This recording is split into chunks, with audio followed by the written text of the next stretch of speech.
આજરોજ દેવભૂમિ દ્વારકા જિલ્લાના ખંભાળિયા પોલીસ સ્ટેશનમાં એક ફરિયાદ દાખલ કરવામાં આવી છે.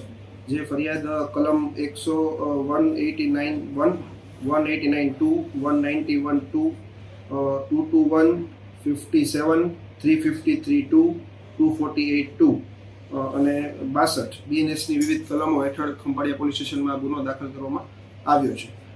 આ ગુનો જે છે તે અન્ય 30 ઈસમો વિરુદ્ધ દાખલ કરવામાં આવ્યો છે, જેમાં ઈસુદાન ખેરાભાઈ ગઢવી, રામજીભાઈ જેઠાભાઈ પરમાર, ખેરાજભાઈ કેશવભાઈ રૂડાજ તથા અન્ય 28 જેટલા વ્યક્તિઓ વિરુદ્ધ દાખલ કરવામાં આવ્યો છે.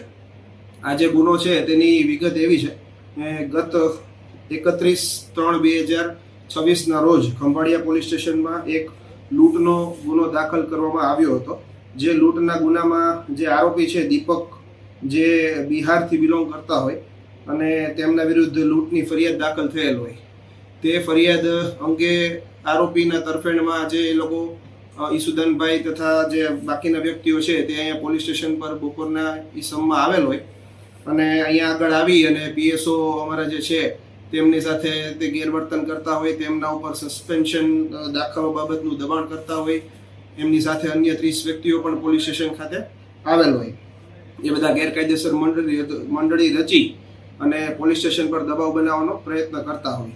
એ સમય દરમિયાન વોટ્સએપ અને ફેસબુક તેમના દ્વારા લાઈવ કરવામાં આવી અને ધક્કામુક્કી કરી અને અરાજકતા ફેલાવવાનો પ્રયત્ન પણ કરવામાં આવ્યો હતો.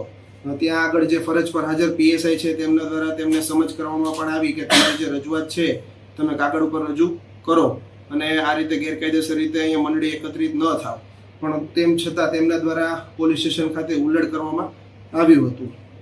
આ અંગે અમારા જે પીએસઆઈ છે યુકે જાદવ, તેમના દ્વારા સરકાર પક્ષે ફરજ રૂકાવટ તથા રાયોટિંગ તથા ગેરકાયદેસર મંડળી રચી અને આ બધા અડચણરૂપ બની આ અંગેનો કાયદેસરની ફરિયાદ આપવામાં આવી છે અને તે અંગેની હાલ તપાસ ચાલુ છે. તમામ જે આરોપીઓ છે તેમને હાલ અટકાયત કરવામાં આવી છે.